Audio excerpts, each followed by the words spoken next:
Салям алейкум, привіт усім глядачам телеканалу ОТР, де б ви нас не дивилися, як у тимчасово окупованому Криму, так і по всій Україні, по всьому світу, бо нас дивляться абсолютно в різних країнах, де зараз тимчасово мешкають українці, кримці, інші люди, які спостерігають уважно і турбуються, переживають за Україну і цікавляться нашою війною, яка насправді є війною людства проти нелюдства. І ми розглядаємо цю війну з різних боків, і дуже часто з дипломатичного, з міжнародного боку. І сьогодні я радий, що знайшов час долучитися до нашої розмови, до нашої з вами розмови для вас, наших глядачів. Один з найосвіченіших, я не знаю правильно сказати, з найдосвідченіших дипломатів України, Ігор Харченко. Пане Ігоре, вітаю вас. Але перед тим, як почати ставити вам запитання, у нас доволі багато часу, я хочу, щоб ви, ми до Нового року спілкувалися, вже доволі давно, щоб ви розказали своє бачення ситуації зараз, стану війни, стану підтримки з боку західних країн, стану підтримки з боку НАТО, особливо з огляду на те, що незабаром вже Рамштайн, незабаром зустрічі, і щодня українська дипломатія веде перемовини там в особі президента і інших людей. Що ви бачите як людина, яка має величезний досвід, що зараз ви можете нам сказати для початку розмови? Дякую за гарне представлення, Едере. Досвід є, але такий досвід, який ми маємо всі зараз останні майже рік, це той досвід, який, дай Бог, щоб воно, звичайно, ні в кого не було такого досвіду, але ми вчимося на марші, в тому числі, і життя у кожного, я думаю, вже принаймні у нас в Україні і у тих, хто нам допомагає, поділилося на до 24 лютого і після 24 лютого. Якщо для мене війна почалася в 2014 році, то для переважної більшості тих, хто спостерігає, тих, хто тут живе, вона, на жаль, почалася тільки 24 лютого минулого року. І оце, на жаль, я використовую в тому числі і для характеристики того політичного активу, за який ви запитали, як я бачу, що зараз світ як сприймає нашу війну. На жаль, дуже велика кількість політичних акторів світових теж зрозуміла, що це серйозна війна тільки після 24 лютого минулого року. На жаль. Тому що, сказав би так, якби краще дослухалися до того, що говорив Київ, починаючи з 2014 року, то, можливо, і не було б 24 лютого 2022 року. А тим не менше, цей досвід трагічний, страшний, але не новий в історії людства, Він сьогодні, з урахуванням тої обстановки, яка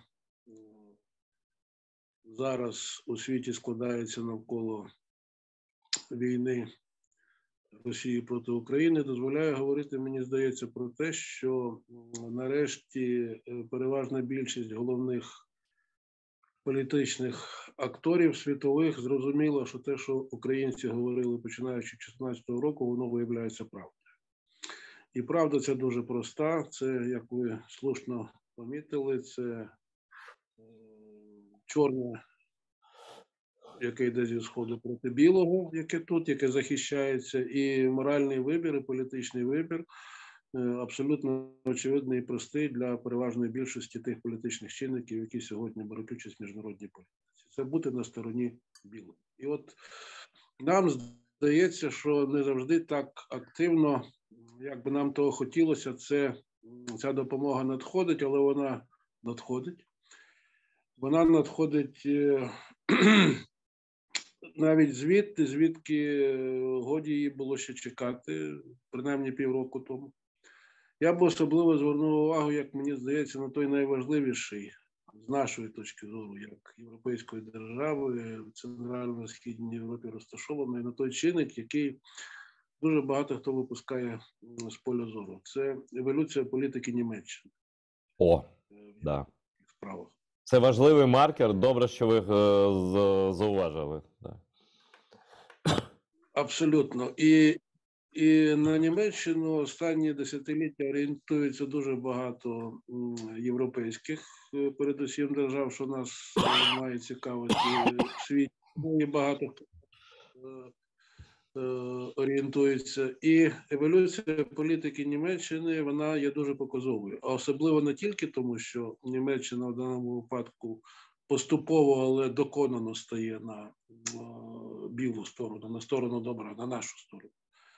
Але ще й тому, що не треба забувати той чинник. Протягом кількох десятиліть, починаючи, я думаю, з 70-х років, з часів Ханса Дієтриха Геншера, саме в Німеччину було вкладено Москвою різними структурами, починаючи з офіційних, КГБшних та інших, стільки вкладено те, що називається політичного капіталу з тим, щоб він спрацював, що це не можна порівняти. В інші країни Європи теж ключові було вкладено. Але скільки було вкладено в Німеччину, це ви просто собі не можете уявити. І от зараз, просто на наших очах, відбувається те, що називається радикальним розворотом Німеччини до більш активної ролі в міжнародній політиці, більш активні ролі в Європі. Ви знаєте, історична пам'ять європейців і Німеччина – це дуже складний матеріал. Дуже складний. Особливо протягом 100 років при слові Німеччина в Європі historical memories, як то кажуть, дуже багато. А сьогодні мені здається, що оцей дуже показовий політичний напрямок, який сьогодні веде, до речі, ж буквально, по-моєму, вчора перший міністр закордонних справ європейський відвідав Харків, це якраз була німкеня Анналена Бербок, відвідала Харків, значить, фактично на лінії, майже на лінії. Вона велика молодець, вона такий приклад дала. Це було, здається, в понеділок. Так, понеділок вона дуже сміливо вчинила, правда. Молодець велика. Недавно буквально. Тому мені здається, що, можливо, не так швидко, як би ми того хотіли, але поступово світ розвертається в тому напрямку, від якого вже немає ніякого звороття, і читаємо серед політичних меседжів, які доносяться з провідних столиць світу, що всі новорічні побажання нам так чи інакше упираються в одне, щоб цей рік був роком переможного завершення цієї війни, яку не Україна розпочинала, але яку вона мусить завершити переможно з допомогою наших союзників і партнерів. Ви правильно згадали, що за кілька днів чергова зустріч в форматі Рамштайн Плюс, це якраз та зустріч клубу союзників, скажімо так, України, де ухвалюються надважливі рішення саме з точки зору тих завдань, які окреслює нам головнокомандувач Збройних сил України генерал Залужний в своїй статті в інтерв'ю в журналу «Економіст». От якраз субстантивні питання, про які каже в інтерв'ю генерал Залужний, вони предметно знаходять обговорення саме на цих зустрічах Рамштайн Плюс. І хотілося б, звичайно, побажати, щоб ця зустріч була продуктивною і щоб рішення цього відбувалося швидко і на користь нашій спільній справі. Дякую за таку передмову. Зауважу, що, здається, Анналена Бербок була у вівторок, саме, власне, в Харкові, але в Україні вона була ще в понеділок, якщо не в неділю вночі. Тобто, дійсно, класний вчинок. І Це і не лише вона, там два з віце-спікерів, здається, Бундестагу, вони сказали, що конкретно про танки. Вони сказали, що треба давати танки Україні. Просто в Україні, бо Німеччина вона володіє, вона ж володіє більшою кількістю танків Леопард цих, да, за будь-яку іншу країну. Це німецькі танки. Тобто тут багато що залежить від Німеччини. І почекаємо трохи. Надіюся, що ваші всі слова стануть правдою. І я хочу вдогонку сказати, що позавчора Володимир Зеленський, президент України, мав короткий виступ, дали йому таку можливість звернутися до учасників церемонії Золотого Глобуса, це кінопремія, там друга після цього, як його, Оскару, де він сказав таку фразу, яку я хочу, щоб ви, пане Ігоре, прокоментували. Пряма мова Зеленського. Під час Першої світової війни загинули мільйони людей. Друга світова війна згубила десятки мільйонів життів. Третьої світової війни не буде, сказав Зеленський прямим текстом. Продовжую. Це не трилогія. Україна зупинить російську агресію на нашій землі. Ми зробимо це разом з усім вільним світом. Я сподіваюся, що ви всі будете з нами в день нашої перемоги. Слава Україні! Який буде ваш коментар?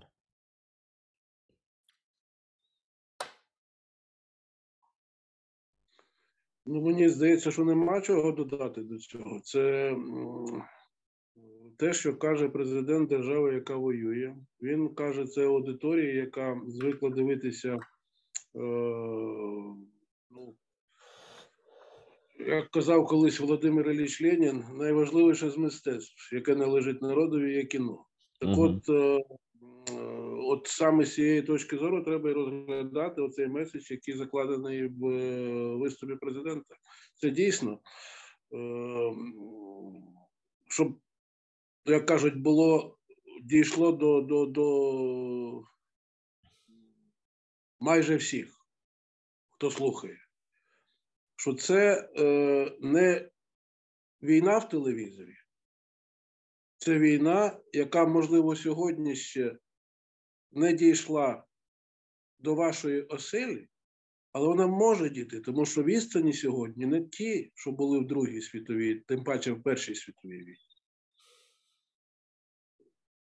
Сьогодні технології такі, що, ви правильно сказали, ми живемо в такий час, що трапитися може будь-що. А маючи таких клієнтів, як Путін, Кім Ір Сен, там, я не знаю, і так далі, то вважати, що воно десь там don't look up, ні, так не можна.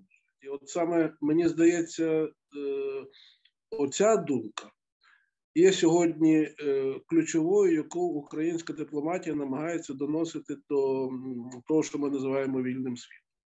І відповідь, частину, я її вже дав в першому своєму включенні, що здається, що поїзд пішов і йде, вже суне в правильному напрямку, по правильних рейках.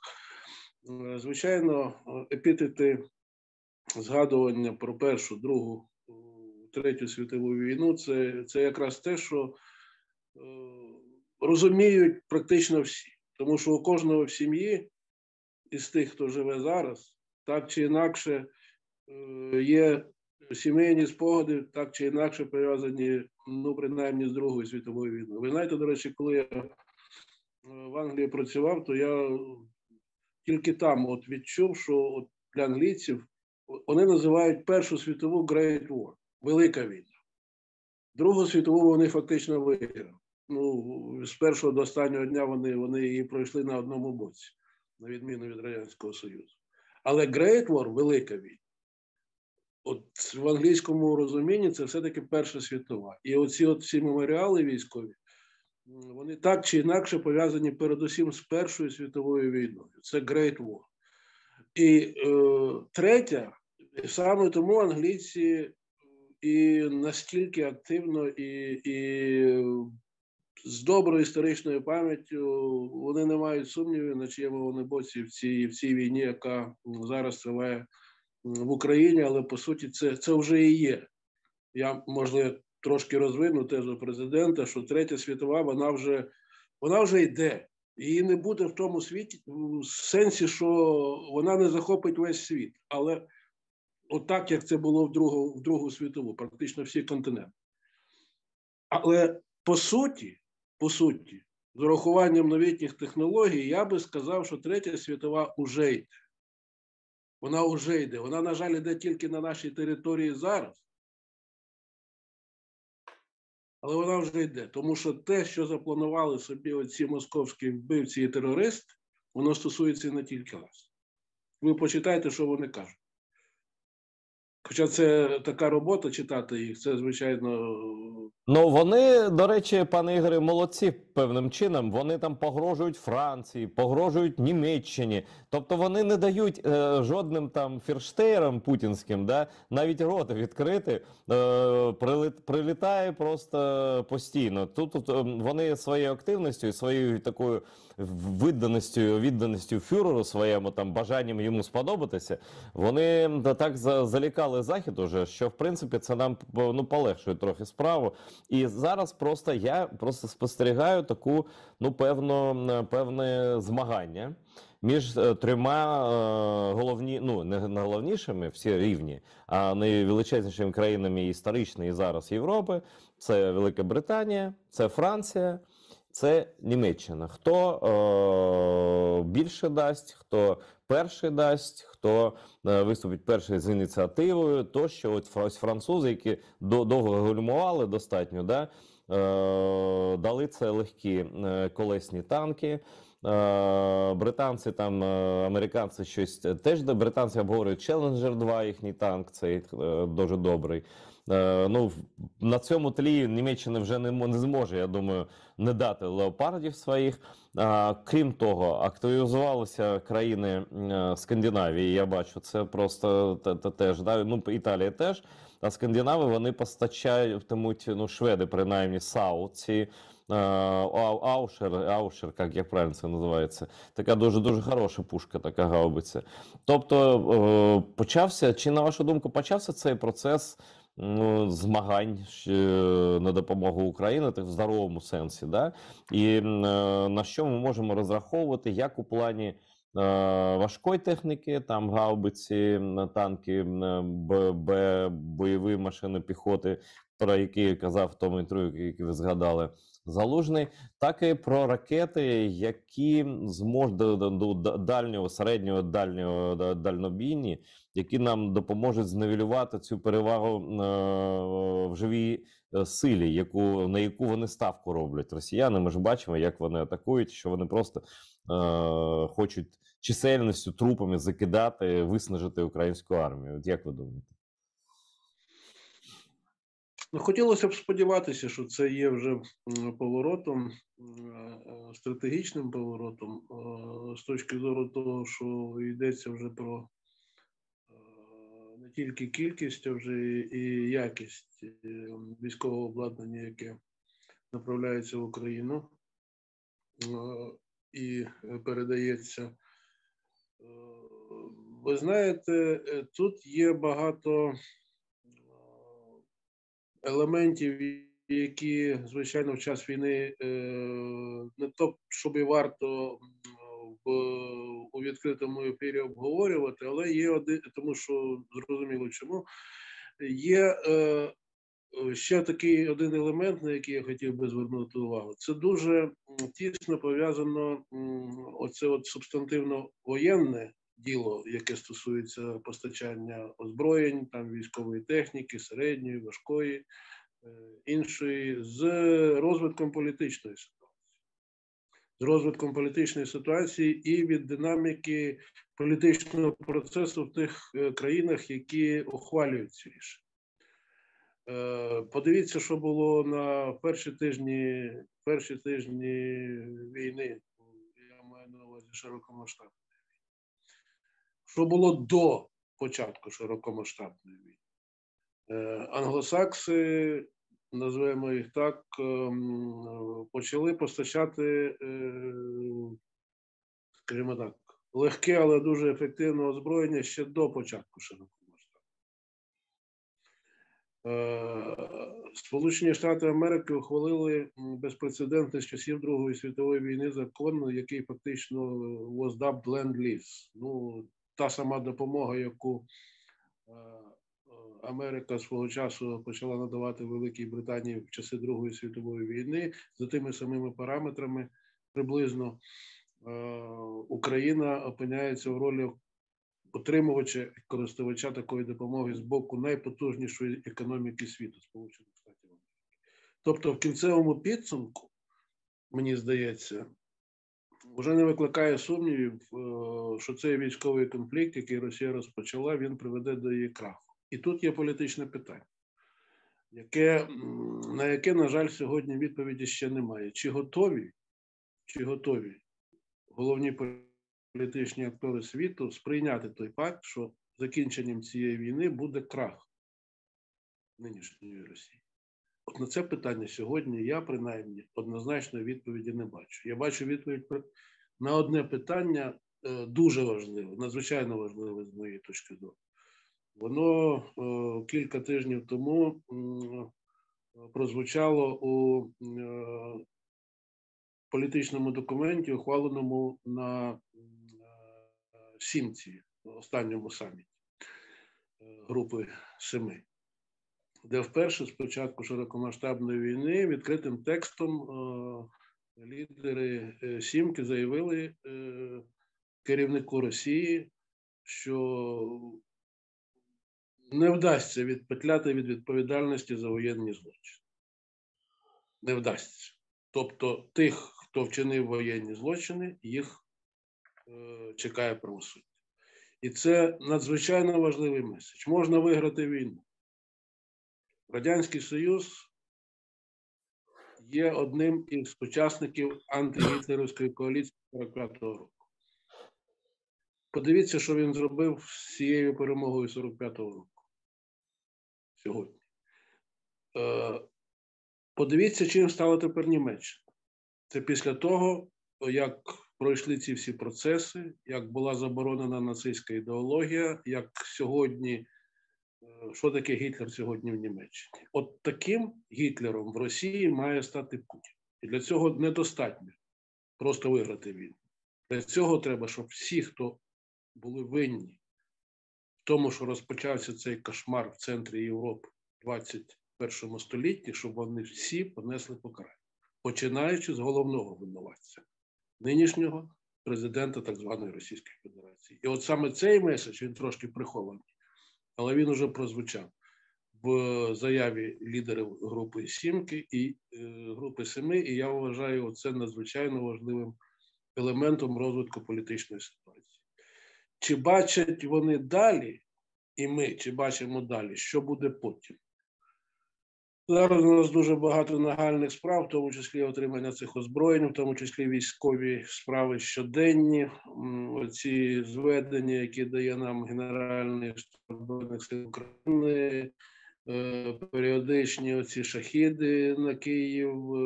Ну, тобто ми у військовій рутині, щоденні, надзвичайно важливі, але ми не повинні забувати про те, що буде потім. Буде потім. Після того, як ми, я в цьому абсолютно переконаний, доб'ємо цю гідру, але ж залишається величезна територія.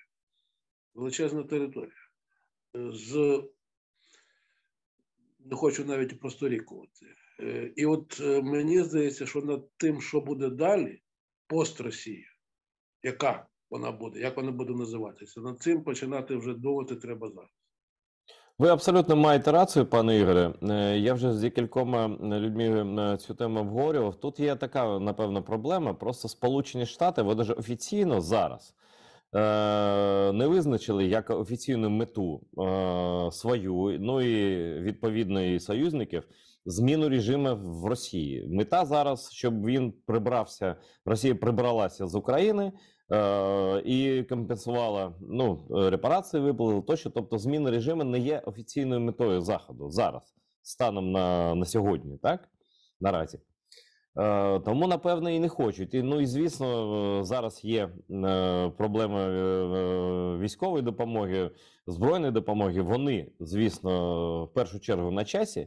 Але може бути це питання ну до офіційних цих конференцій, там на кшталт, ну я не порівнюю там на кшталт Ялтинський, там Потсдамський тощо, Тегеранський, там ну тобто обговорення світу після, да вони будуть, звісно, але може зараз треба розпочати інтелектуалам, колишнім міністрам, дипломатам, ну там я не знаю, інтелектуалам з різних країн. Бо офіційні політики, вони про це, ну там є запобіжники певні, да? Вони, може, завтра їх не буде, але наразі вони є.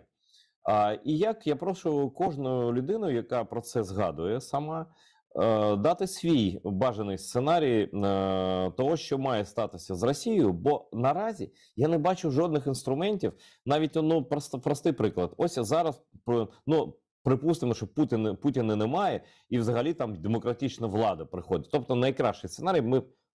Пане Ігоре, ви знову зі мною? Відновився.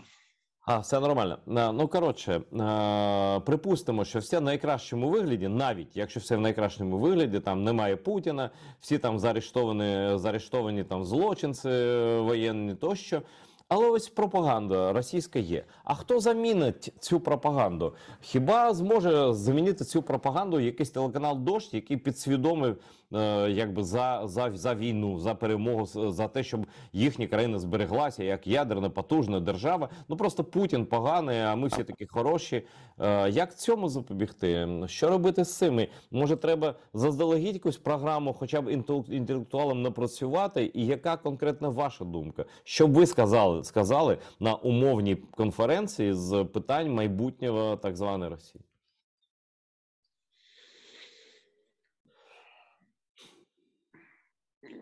На конференції з питань майбутнього Росії. Перше, я би оце зараз повторив те, що, по-моєму, кілька тижнів тому дуже гучно намагався сказати міністр закордонних справ України Дмитро Кулеба західним своїм партнерам: не бійтеся поразки Росії. Це перше. Готуйте себе до неї. Політично, це важливий момент. Друге. Дійсно, я абсолютно згоден. Це не одна розумна людина, а багато і цілеспрямовано мають працювати на те, щоб запобігти розвитку найнегативнішому того, чого всі бояться, ті, хто інколи не встигає ухвалювати коректні і розумні рішення уже зараз, в тому числі і серед наших друзів і партнерів. Мені здається, що є пересторога певна в тому плані, що територія величезна. Величезна територія. Дивіться, як... Китай, напевно, теж мається на увазі десь там, щоб Китаю не дати там. Да. Я обмежуся тільки констатацією того, що територія величезна. Величезна. І... скажімо так, адміністрування цієї території величезної – це дуже непроста робота. Дуже непроста. Як керувати такою територією, це мають такі гуру в цій галузі, немає співставки. Дивіться, Канада – величезна територія. Але населення, знов-таки, там по самому півдню, ближче до кордонів з Сполученими Штатами. І населення менше, я не знаю, там у них 30 мільйонів всього, а тут 150, 5 разів менше.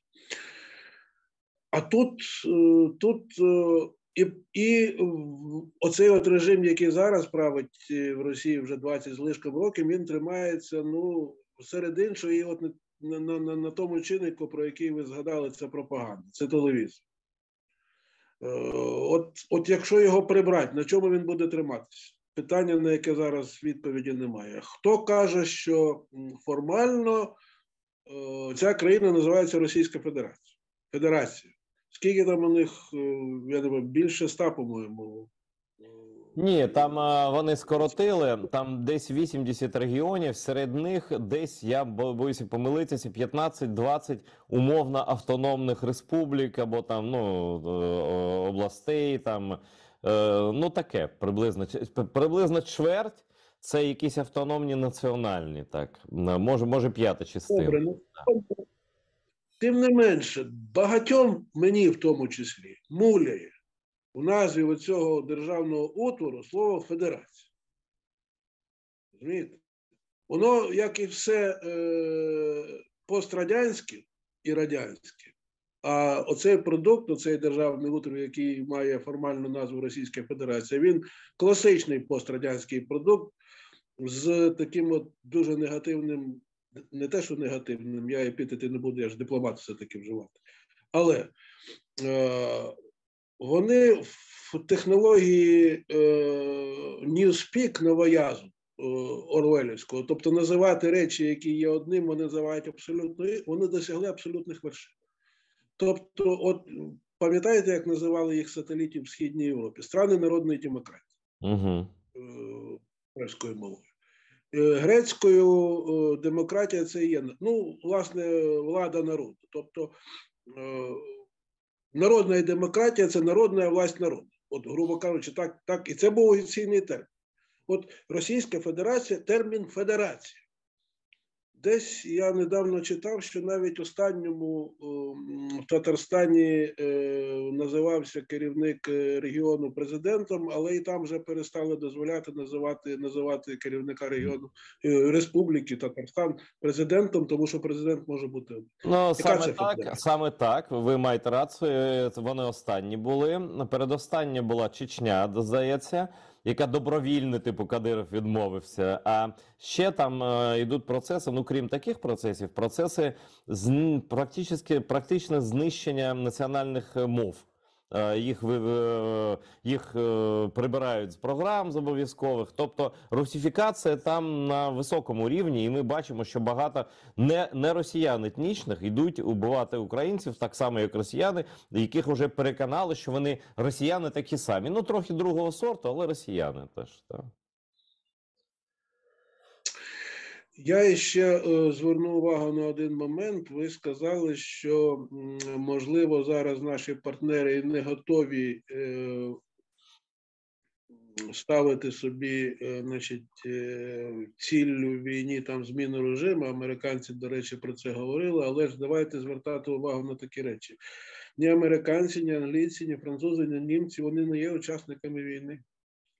Війна взагалі формально не оголошена. З точки зору московської, це, як воно там називається, спеціальна воєнна операція, яка, по суті, є агресивною війною, яка, я переконаний в цьому, ще раз повторюю, це фактично вже Третя світова війна, яка йде, яку розпочав Путін, і який намагається сколотити, значить, навколо себе, ну, коло, значить, не те, що партнерів, а хоча б приблизно партнерів. В нього не виходить, але він продовжує намагатися. І з іншого боку, Україна опинилася на вістрі історії в цьому плані, як та голка, яка мусить і яка зробить це, добить оцю потворну останню імперію. Щоб, як сказав президент, ви згадали, Третьої світової війни не буде, в тому сенсі, до якого значить, готується суспільна думка у всьому світі, що от там Третя світова, там ядерні бомби і так далі і тому подібне. Ми цього не допустимо, але давайте допомагайте. От такий меседж. Так я до чого веду? Президент України пару місяців тому публічно, офіційно заявив, що з цією владою російською переговори Україна не буде вести. Важливо, так. Звичайно, і це надзвичайно важливий момент, який говорить про те, що ми тут в Україні вже не бачимо можливості, що там американці, що там англійці, що там німці, це вже ваша справа. Ви давайте думайте, тому що це питання, воно так, от коли доб'ємо, воно постане, що з ними робити? З ким там говорить взагалі? Про ті ж самі репарації, про заподіяння шкоди, про те, як пане Ігоре, тут навіть останні події довели нам усім, що Зеленський це сказав не просто так. Він нічого просто так останнім часом точно не каже. Він сказав це через те, що Путін перетнув усі так звані червоні лінії, про які казав офіційно Зеленський як президент України. Це приєднання офіційне до Росії окупованих територій, там тощо, все, абсолютно все порушив, да, про що був попереджений. По-друге, і Байден, і всі інші, навіть Макрон, який згаданий був багато разів вже в цьому контексті переговорів, вони всі, ну, мовчки, але дали зрозуміти, що вони погоджуються з Зеленським. Ніхто йому не заперечив у цьому, коли він сказав, що немає з ким там перемовини вести. І коли Путін, і це останній доказ був, коли Путін зробив заяву, розраховану явно не лише на своїх, а і на західних лідерів, що я там перемир'я, там святкове там на 1,5 доби, всі, абсолютно всі держави, наші партнери, серйозні партнери, вони сказали, що ми вам не віримо навіть у цьому, навіть у перемир'ї, навіть у там 1,5-добовому. Тобто довіра дорівнюється нулю. І як з цієї ситуації, який вихід ви бачите? Лише, ну що? Тобто йти до кінця, разом і до кінця. Напевно, так? Ну, звичайно, тільки разом і тільки до кінця. Питання, експерти деякі скажуть, до кінця це що значить? В Москву зайти? Або зупинитися? Або чекати, коли вони повалять самі. Ви знаєте, ну багато різних теорій є. Багато. Ми маємо користуватися тим матеріалом офіційним, який сьогодні нам, оскільки ми живемо в час війни, у нас військовий стан, у нас армія воює з допомогою наших союзників, армія і головнокомандуючий окреслили, ми маємо звільнити нашу територію. Далі вже починається політика. От коли територія буде звільнена, я не думаю, що в Москві вже буде така політична конфігурація, як зараз. Та абсолютно. Це, тобто зараз говорити про якісь дії стосовно, ну, не враховуючи того, що дійсно будуть зміни, вони автоматично будуть. Це просто, ну, абсолютно все взаємопов'язані речі. Дійсно, ви правильно, тобто крок за кроком, перший крок – це звільнення території. Після цього буде абсолютно інша конфігурація і в світі, і всередині Рейху російського. Продовжуйте так. Ну, це власне сьогодні головне. Всі до політичного розвитку треба, звичайно, готуватися, треба розуміти, куди він іде. А він іде до того, повторю знову, не треба боятися того, що Росія впаде. Вона таки впаде. Бояться того, що вона може, значить, своїм цим струсом захопити багато чого навколо, вона вже захопила і багато чого. Тому треба просто це відкрити очі, тверезо подивитися на це і розуміти. Ця територія буде потребувати управління внутрішнього. Чи можуть це робити росіяни самі? Мабуть, можуть. Вони ж якось 300 років існували. Ну, вони існували постійно, воюючи з сусідами. Та якось не дуже мирно існували. Війна – це спосіб існування. Тому на конференції по пост-Росії я би просто назвав ті 4D, які союзники Німеччині виписали в 45-му році. Денацифікація, декартелізація, демократизація і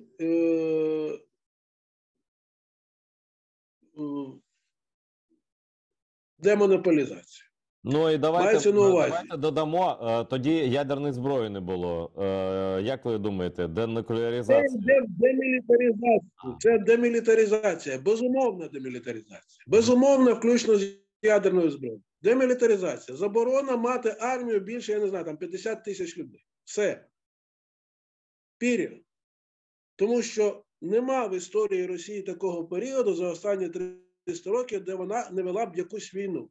Те, що ми чуємо з Москви зараз, населення готується, що війна – це спосіб існування цієї держави. Іншого способу в неї нема. Треба більше людей, щоб в це горнило цієї війни кидати людей. Все. Більше ми нічого звідти не чуємо. Якщо це спосіб існування такої території, то якби воно існувало всередині себе, ця територія за великим муром, робіть там собі, що хочете, але не лізьте назовні. Але ж вони так не роблять, вони ж лізуть назовні. Тому для того, щоб назовні убезпечити від того, що твориться там всередині, треба демілітаризувати.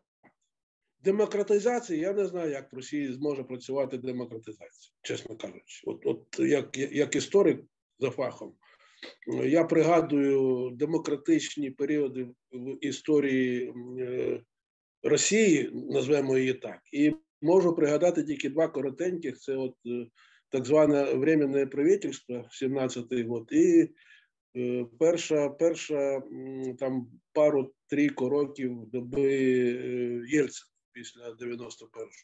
Да? Ну, от власне, мабуть, все.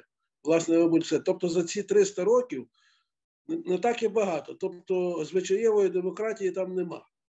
Ну, і не було ніколи. В Україні вона була від самого початку своєрідна, європейська, але ну, це спосіб мислення цієї території, що навіть ми йдеться, да. пане Ігоре, не лише про демократію, як там форму. Ну, форма може бути різною, а вони не мають уявлення про те, що таке, перше, гуманізм, і про те, що жити для себе. Не для війн, а для себе. Навіть тут про демократію не йдеться. Тут такий інстинкт абсолютно хижацький просто. Я чому згадав про демократію? Тому що в НАТО, ви згадали в тому числі і НАТО, в НАТО є, коли я давно, ще на початку 90-х, я, до речі, був першим українським дипломатом, який працював всередині НАТО, як феллоу. У них є така прислів'я таке. Воно виходить і на конференції. Демократії не воюють одна проти одної. Democracies don't go at war with each other. Чому я кажу про демократію? Ну просто у них демократія... приклади, так, те, що вони навели приклади, так, їхня будь-яка демократія, вона призводить до одного і того самого, до диктатури і війни просто, ну таке, да. Ну от тому демократичний спосіб мислення полягає на тому, що добре, ти не згоден, ну давай тоді поговоримо і знайдемо таке рішення, проведемо дискусію. Англійці перед тим, як ухвалювати якийсь закон, вони менше рік проводять публічні дискусії. От як краще з того боку, ні. Ну, цієї традиції в Росії ніколи, в принципі, ну, вона їй може і не потрібна. Там інший спосіб, ну, Бог з ним. Але ж не лізьте назовні. Тепер у нас шанс історичний, у нас, Україна, поставити крапку на цьому, нарешті. Щоб оцей страх, він Східну Європу не сковував більше, і щоб можна було спокійно жити з тими сусідами, яких треба організувати, я вам скажу, все одно. Тому демократизація – це те, що союзники в 45-му робили із колишньої нацистської Німеччини. І з чого тепер вийшла Німеччина, яка допомагає нам і думає, чи поставляти нам тепер танки «Леопард». Ну, історія робить дивовижні речі зараз, от прямо на наших з вами очах. Демонополізація – це мається на увазі оті всі монстри російські, там Газпроми, от ці всі, там алюмінії,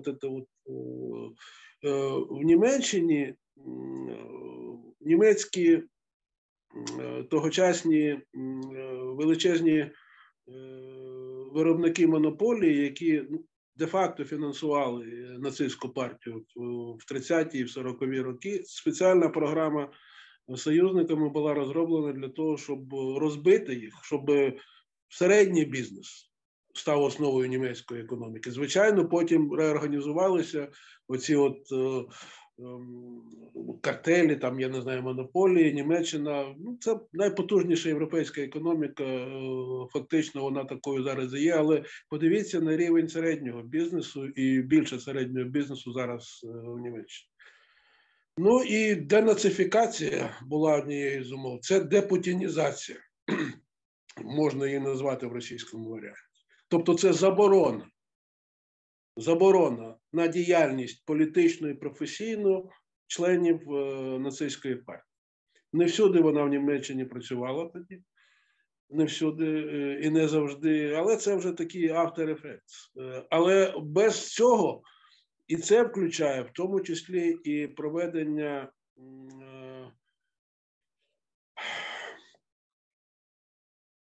суду над воєнними злочинцями.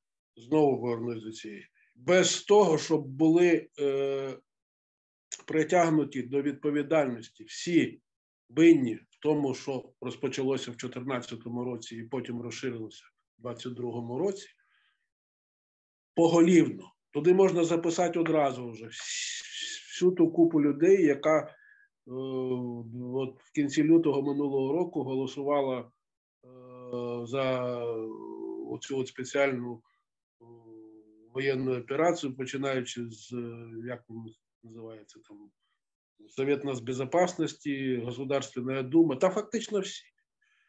От ті, хто ухвалювали це рішення. І це має бути взірцево. Це має бути взірцево, щоб було зрозуміло кожному Івану Івановичу з якого-небудь, я не знаю, там, міста, там, грубо говоря, Маршанськ. Щоб це було зрозуміло.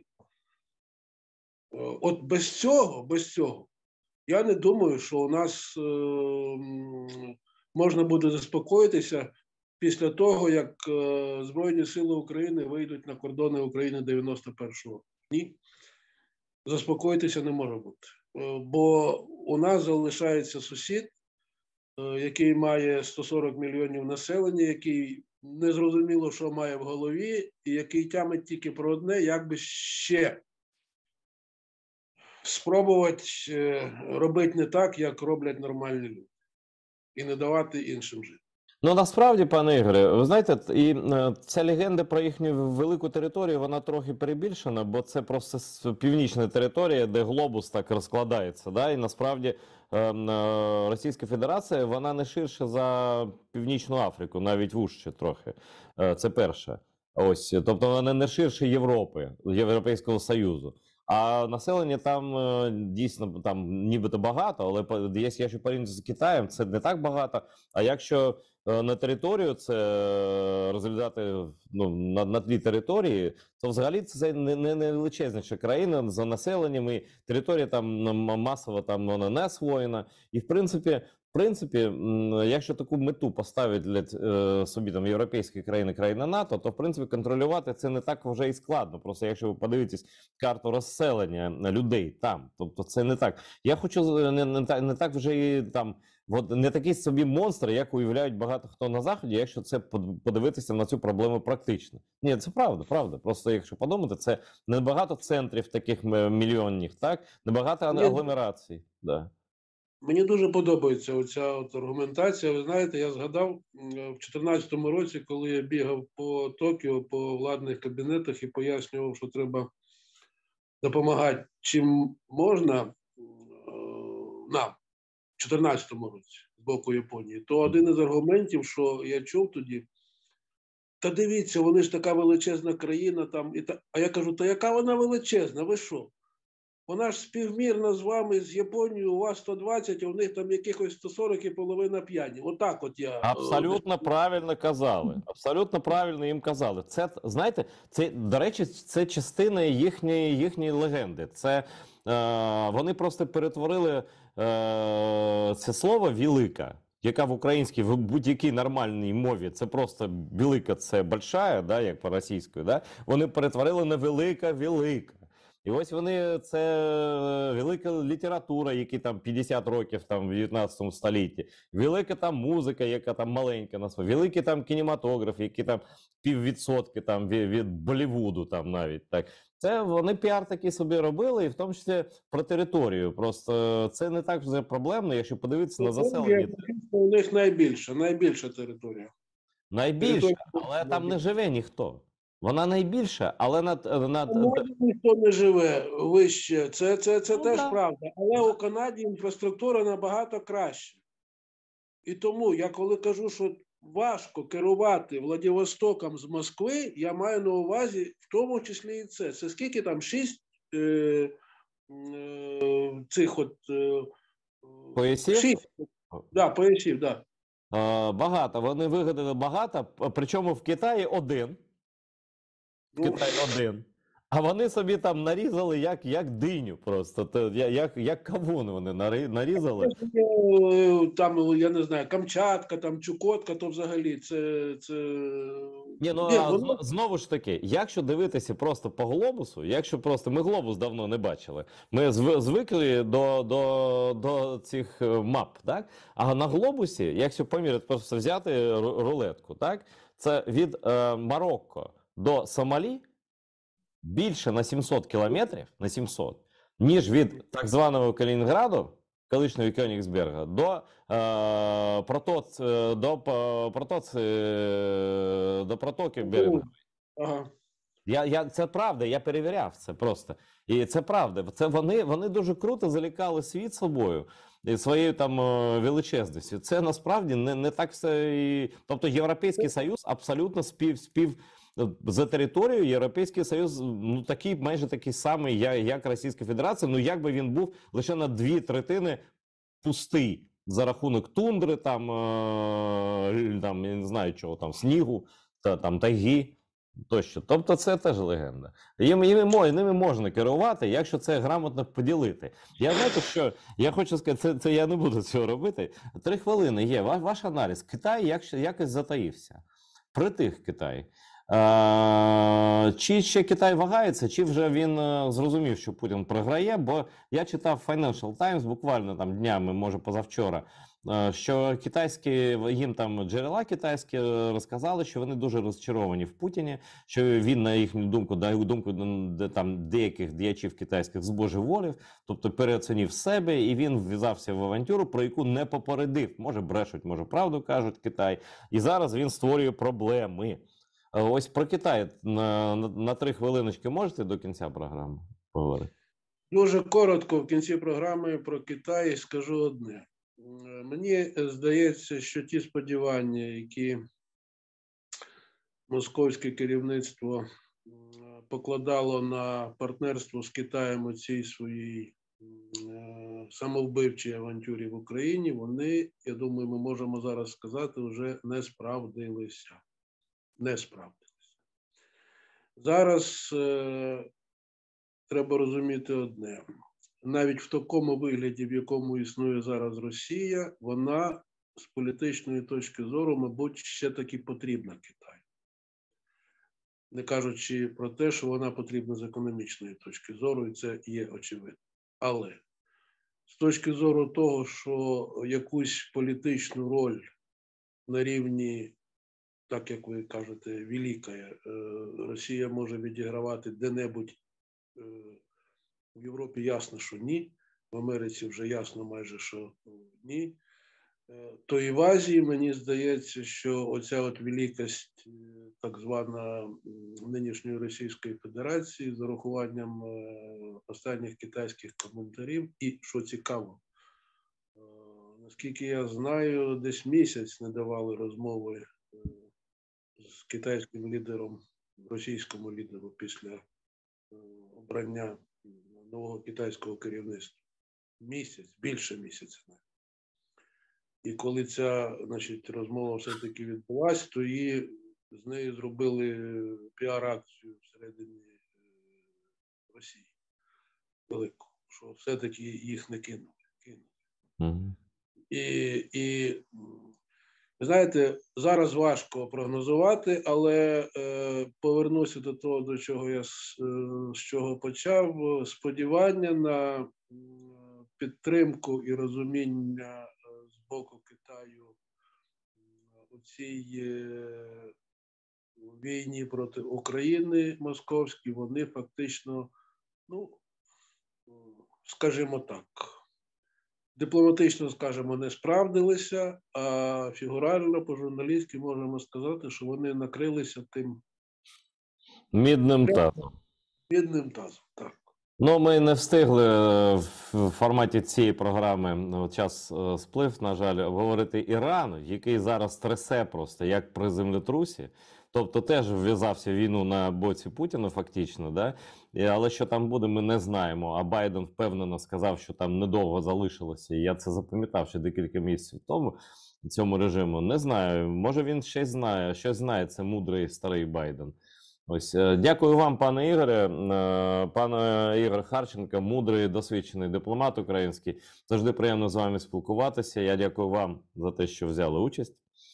І дякую глядачам за те, що ви нас дивитеся і підтримуєте. Дивіться АТР. Далі до нових зустрічей.